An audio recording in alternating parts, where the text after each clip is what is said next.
Well, Sarah, thank you for meeting me to talk about the Grateful Dead and the Deadheads.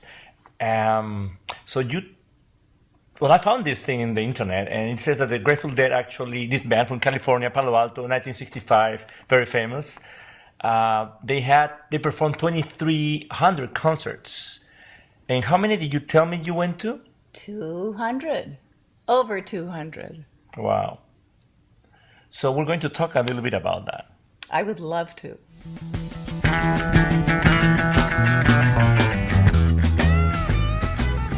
What are some things that come to mind when you think about the Grateful Dead? Well, the first thing that comes to mind is that I really, really miss them a lot. And I miss going to shows, and I miss being with my friends, and I miss being in a space with 70,000 extremely happy people listening to fabulous music. It's not even listening, it's feeling that you're part of the music, and I really miss that. Tell me about your experience as a Deadhead. How did it all start?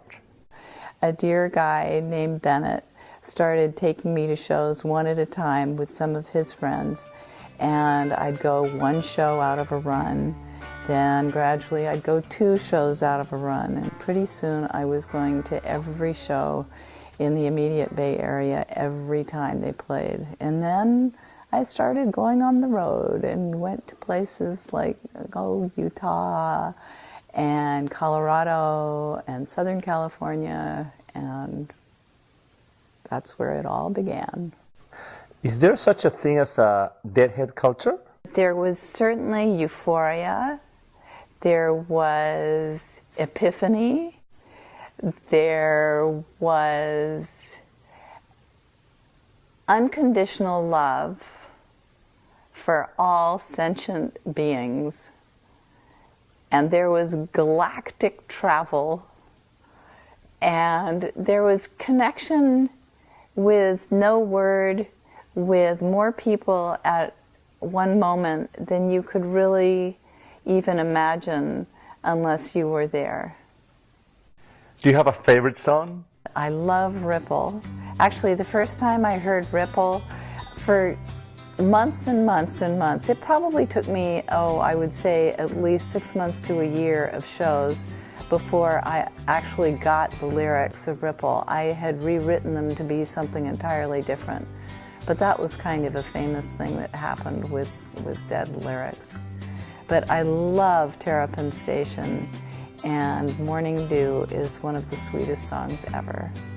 But all in all, I would say that in terms of things that I have my own self been grateful for, the music of the Grateful Dead is one of the biggest.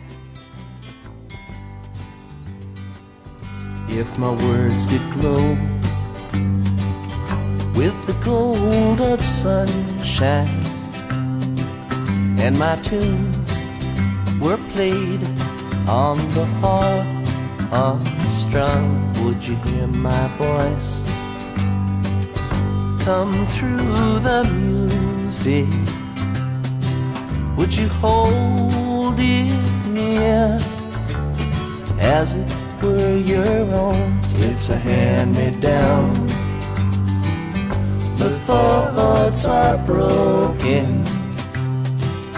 Perhaps they're better left undone.